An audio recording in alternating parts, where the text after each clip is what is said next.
ସାଙ୍ଗମାନେ ଆଜି ଆମ ରାଜୁ ଭାଇ ପପୁ ଭାଇଙ୍କ ମ୍ୟାରେଜରେ ଏଇଭଳି ଡ୍ୟାନ୍ସ କରିବ ବୋଲି କେହି ଆଶା କରୁନଥିଲେ।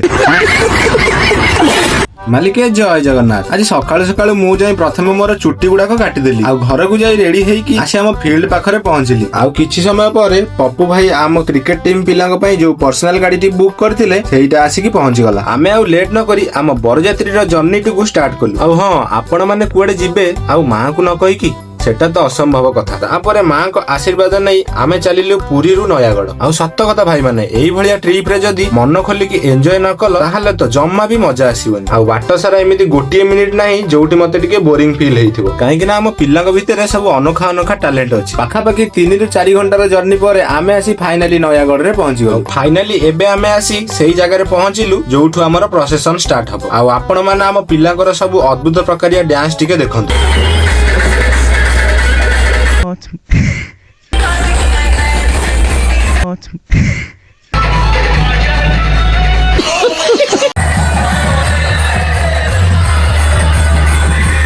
मतलब वो अलग ही लेवल का बंदा था।